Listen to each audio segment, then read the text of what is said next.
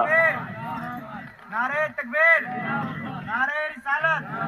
نعرہ رسالت، مسلک اعلی حضرت، مسلک اعلی حضرت، نعرہ تکبیر، نعرہ رسالت۔ مسلمان قربان جاؤ، سرکار دو عالم صلی اللہ تعالی علیہ وسلم کی محبت پر ایک بے زبان مچھلی جب رسول کائنات صلی اللہ تعالی علیہ وسلم پر درود پاک کو اپنے کانوں سے سن لے تو اسے دنیا کی آگ نہیں جلا سکتی۔ تو میں مباغ توحلی اعلان کرنا چاہتا ہوں کہ جب دنیا کی آگ اس مچھلی کو نہیں جلا سکتی تو عشق رسول میں ڈوبنے والے مسلمان کو جو رسول کائنات پر عشق رسول کے ساتھ میں درود پڑتا ہے تو میں گارنٹی کے ساتھ میں یہ کہہ سکتا ہوں کہ اسے جہنم کی آگ نہیں جلا سکتی۔ پیارے حبیب صلی اللہ تعالی علیہ وسلم کا مرتبہ دنیا میں اللہ رب العزت کے بعد رسول کائنات کا مرتبہ ہے، اور جو رسول کائنات سے سچی عقیدت کر سکتا ہے کر لے، اس لیے کہ یہ عقیدت یہاں بھی کام آ سکتی ہے، اور آ سکتی نہیں بلکہ یقین کامل ہے کہ یہاں بھی کام آئے گی اور کل قیامت کے دن بھی کام آئے گی۔ اور آپ نے فضیلتیں تو سنی کہ ایک بے زبان مچھلی جب رسول پاک پر درود پاک کو سنے تو اسے دنیا کی آگ نہیں جلا سکتی۔ اب ذرا ان کا بھی انجام سنے